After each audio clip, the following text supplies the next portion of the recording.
The very next story of this book is How to Train Your Dragon.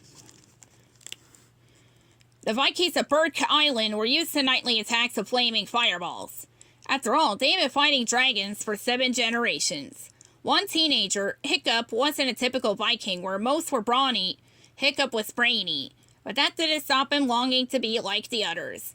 When he wasn't helping Gobber in the blacksmith's workshop, Hiccup was busy inventing weapons to bring down the dragons that attacked nightly. Man the fort! They need me out here, as the Gobber ordered Hiccup one night as he prepared to join the battle.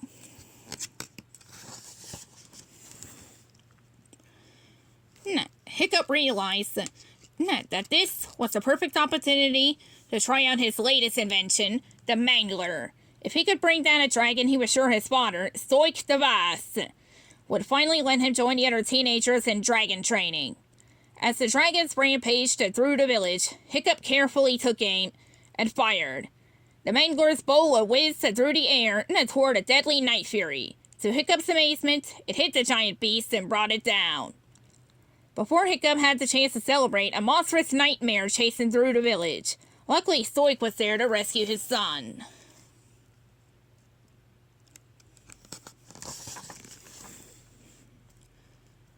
The next day, Hiccup set off in search of the Night Fury that he had brought down.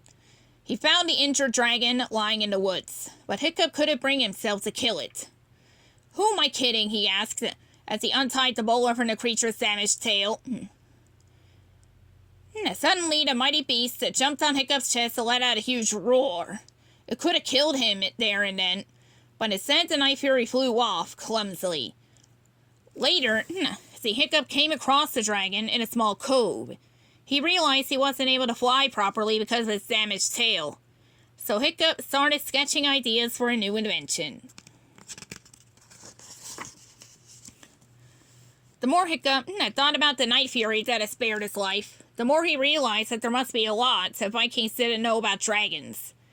He had wanted to join the other teenagers at dragon training, but now he'd changed his mind. That evening, he tried to tell Stoik, but Stoik had news for him. "You get your wish," he told Hiccup. "You start dragon training in the morning."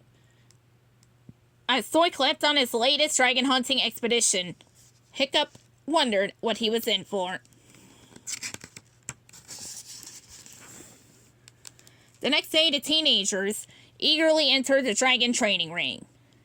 Gobber was the Viking in charge of training. He led a ferocious Gronkle into the ring. It was time to get some practice. The Gronkle cornered Hiccup between it and the rock wall with nowhere to escape. "Go back to bed, you overgrown sausage," yelled Gobber. As he jerked King the Dragon's head to save Hiccup from his fiery blast. The teenagers looked unimpressed as Hiccup hung his head in embarrassment.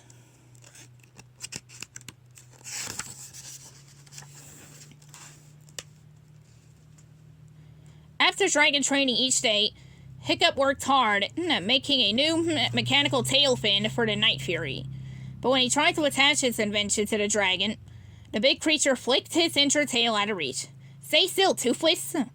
"No, it's the," Hiccup laughed, throwing his leg over the dragon.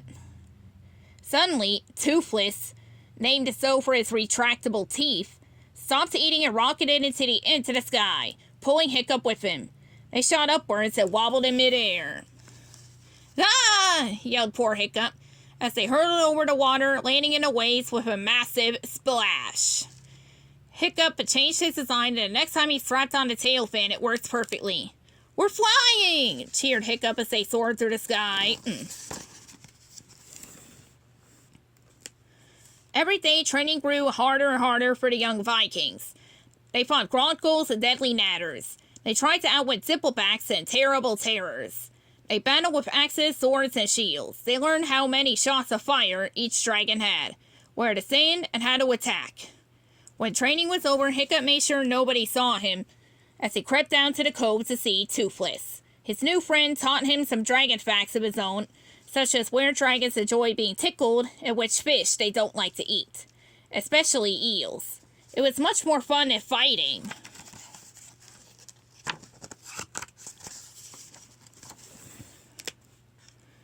Hiccup used his newfound dragon knowledge to his advantage in the ring. During the next training session, Gobber released a zippleback. It charged towards the teenagers, creating huge, fiery explosions. Hiccup ran towards the dragon and secretly showed him a smelly eel. The zippleback backed away with a horrified snort while Hiccup grinned. Gobber and the teenagers thought Hiccup had, power over the dragons. Suddenly, everyone started looking at Hiccup differently. None of them guessed what had really happened.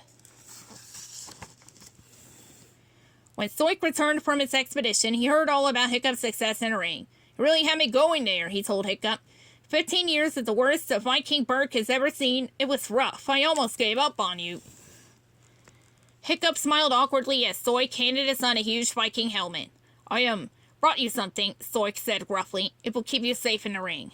"Wow, thanks," replied Hiccup, holding the heavy helmet. Stoik tapped his own helmet and said, "Matching set," he said proudly.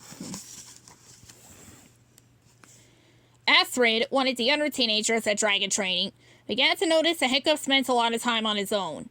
One day, she followed him to the cove and discovered him with the Night Fury. Hiccup convinced Astrid to go for a ride on Toothless, and they flew toward a distant island surrounded by fog. Dozens of dragons were flying toward the island, carrying food they stolen from Burke.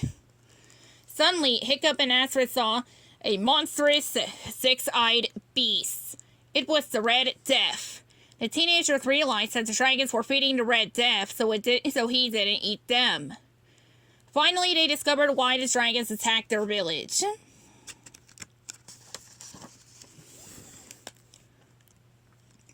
On the day of Hiccup's final dragon training test, his secret friendship with Toothless was revealed. Hiccup watched helplessly as Stoik captured the Night Fury and dragged him away. Hiccup tried to explain about the Red Death. "The dragons raid us because they have to," he cried, but Stoik wouldn't listen. Now that he knew about Dragon Island, he was determined to kill every last dragon. Stoik rounded up the adults and set sail, forcing Toothless to be his guide. Hiccup quickly gathered the teenagers. "I need your help," he cried. If only Stoik had listened to Hiccup before he had set sail. The Red Death was like no dragon the adults had ever seen. He crushed their weapons like eggshells that blasted holes in their ships. The Vikings were losing the battle. Suddenly, the teenagers swooped to the rescue, riding the dragons that they'd been taught to fight. Hiccup saved Toothless from Stoik's sinking ship, and the pair bravely joined the battle, fighting to defend the adults.